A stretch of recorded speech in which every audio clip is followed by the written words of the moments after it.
This is topic C on page 109, using the goal seek feature. Excel provides you with a number of options for determining potential outcomes based on varying inputs. But suppose you already know the outcome you desire. For example, suppose you need to borrow money to buy a piece of equipment for your business, and you know the total amount you wish to pay back and how long you want to pay on the loan. How do you determine the interest rate you can afford? How would you go about determining which input will result in the desired outcome? Trial and error seems a time-consuming hit-or-miss proposition. In addition to the what-if analysis tools that enable you to crunch numbers to arrive at a solution, you can also do the reverse, determine the value of a specific input to arrive at a predetermined outcome. Taking advantage of this functionality means you can avoid manually re-entering values until you achieve the desired result or coming up with complex formulas to perform the calculation for you. The goal seek feature is a type of what-if analysis tool that enables you to calculate the value of one input in order to arrive at a specific outcome. This is the opposite of how data tables and scenarios work. You can use the goal seek feature to determine the value of a specific input for any formula or function, as long as that input can be expressed as a value within a single cell. The goal seek feature is capable of calculating for only one single value. When you run the goal seek feature, you must define the set cell, which is the cell that contains the formula or function you want to arrive at the desired value, which is the value you want for the final outcome, and then the changing cell. Excel will calculate the correct value for the changing cell to arrive at the desired value in the set cell. The set cell must contain a formula or a function, and the changing cell must contain a numeric value. It cannot contain a formula or a function.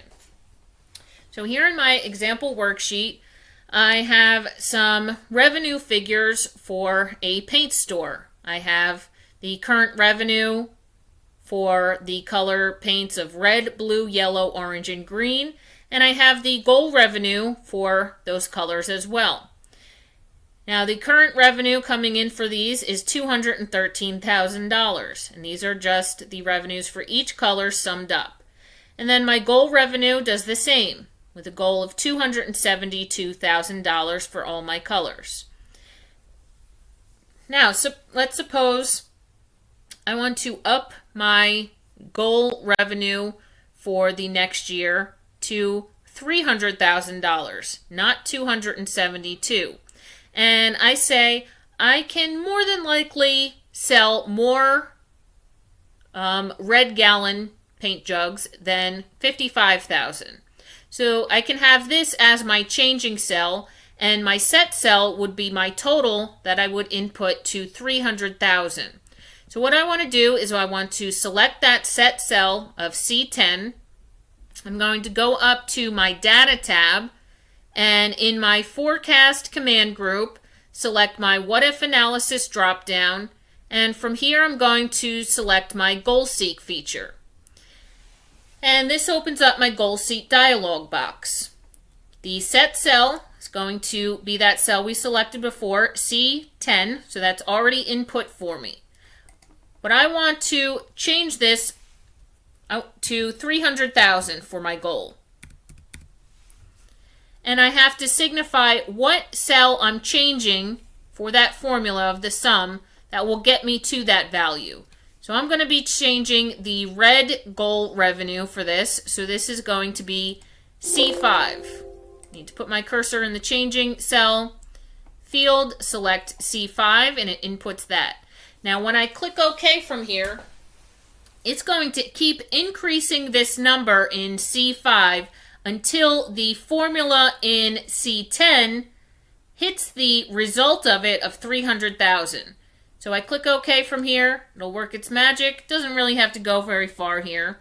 And you can see it changed the goal revenue to 300,000, and it increased the red sales to 83,000. So I would have to sell 83,000 gallons of red paint in order to hit that goal revenue of 300,000. So the formula function can only have one changing variable in the goal seek feature. And Excel will put in different values in there for you until it hits that target value in your set cell. Click OK. And I can undo this. Go back to my original. You can see the goal revenue originally was $55,000. That gave me $272,000 goal revenue. I can redo it or not. There you go. To see the total goal revenue of $300,000, changing my red paint sales to $83,000. So this is the opposite of data tables and scenarios because you're starting with a finished number and seeing what value you can get to get that finished number. Your next video will be activity 5.3 on page 111.